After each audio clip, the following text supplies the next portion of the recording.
This lecture we're going to focus a little bit about learning communities in the online classroom and what it has to do with communication.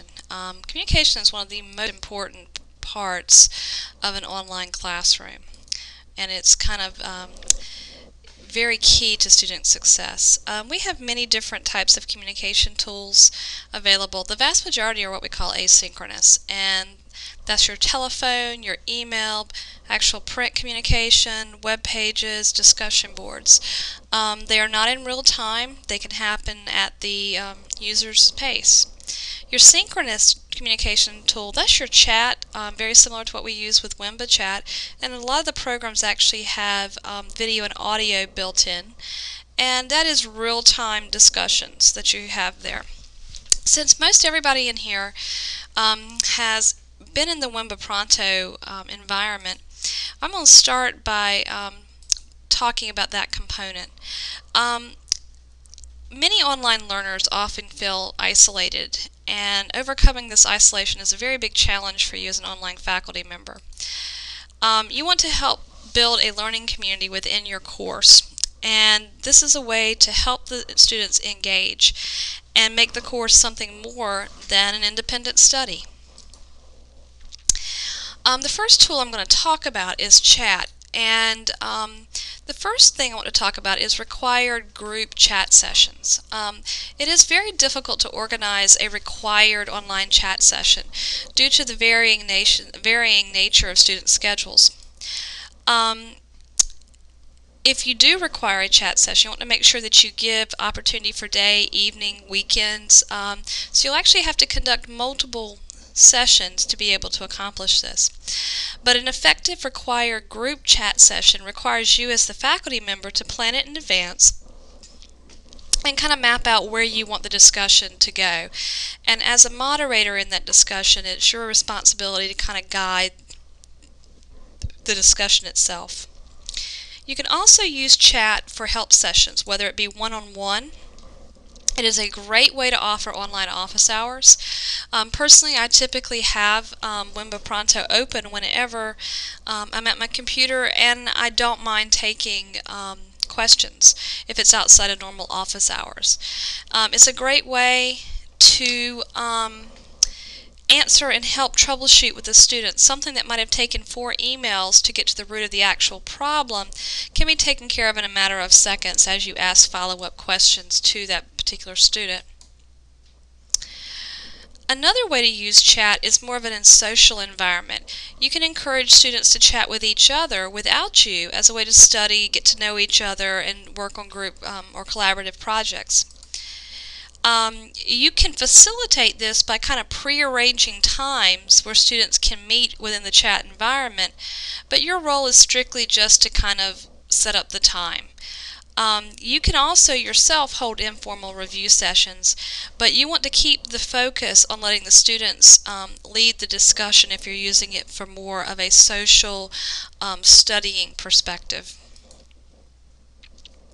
Discussion boards is the primary method of communication in most of our online courses today. Students can contribute at their convenience.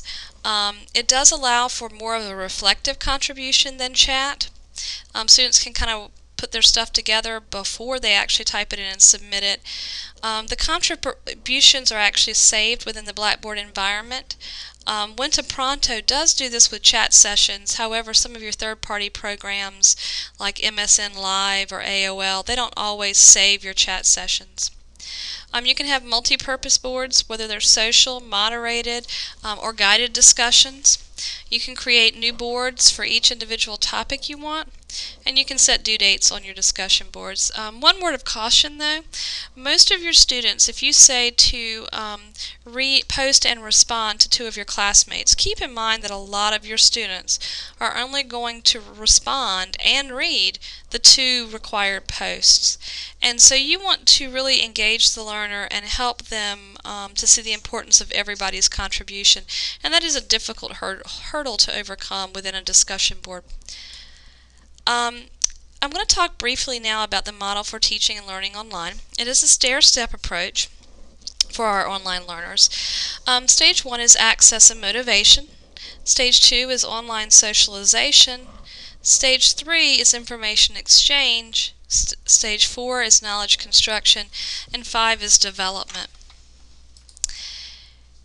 Stage 1, access and motivation. This is where you're creating a welcoming atmosphere for your course. You're giving specific instructions for getting started and how to communicate with you. This stage, learning is really all about the course requirements and what they need to do to navigate the course, whether it be in Blackboard or Moodle or whatever learning management system you're working with. This is also where the students should learn how to use both the discussion board and the chat. So in part of your introductory assignments, I would always include some element of both of those. Stage 2 is social introductions. This is the getting to know you stage. Just like in the regular face-to-face classrooms, you're going to have students who are shy and they are very hesitant about making introductions. Online, students can become faceless, and many enjoy that. Others will just kind of sit back and wait and see, and this is especially true of your new online learners. They'll kind of wait and see what others do before they have the courage to contribute. And this is the perfect time to introduce proper etiquette in both the discussion boards and the chat sessions, especially with those new learners watching what the established ones typically do. If they don't post a quality post, this is a great time in the discussion board to kind of show them what is an example of A work. Stage 3 is the information exchange part of the learning process. This is where the students are learning to use the information and resources you give them, how to work through them. They're also learning to help each other with solutions to problems, and you're going to start to see them just start to interact this way. Be aware of information overload. This may become a problem at this point in your course. Silence is okay to a certain extent, but if you haven't heard from a student in a few days or so, and they're usually active participants, you want to maybe drop them an email and ask them, is everything okay? A lot of times some students who are overwhelmed will not take the time to email you that they're actually feeling that way, and if you initiate it, a lot of times they'll come back and say, I am totally overwhelmed, I'm not sure where to start. And it's a great dialogue for kind of giving them the communication they need there. Stages 4 and 5 is where learning takes place. The students become active participants in the course. They begin to take responsibility for their own learning. They'll introduce new discussion topics. They may say, hey, I found a better way of doing this, and they may jump in and answer a question, oh, hey, I had the same problem. Here's how I fixed it. And you'd be surprised at how active they become at this stage of the game. Your role becomes more of a participant than a moderator or one who leads the discussion. You can kind of take back and actually actively participate in the discussion with your students. Evaluation is a key component. Provide opportunities for your students to reflect on their own learning and their own contributions. Give them feedback on the learning experience. Let them tell you what they got out of a particular assignment or a course. Always, as a faculty member, reflect and revise on your moderating strategies, your discussion threads. You will find that some topics are difficult to understand, or maybe they did not go the way that you wanted them to.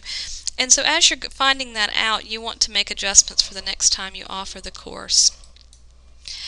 As far as student success and communication, and online student success directly relates to communication. There's, hands down, this is one of the biggest challenges you're going to have. You want to clearly outline the preferred method of communication and community and stick with it. Craven's policy on communication is a 48-hour turnaround time on all emails, and you want to be very strict with that. In actuality, 48 hours is a long time to an online learner, and so you want to be as prompt as possible with the communications. And as you develop your materials for your module in our course here, I want you to be thinking about how you can engage your students and build a learning community within each of these modules you're going to be working on. Look for opportunities to have discussions and to have each student contribute to the course materials. If you have any questions, let me know.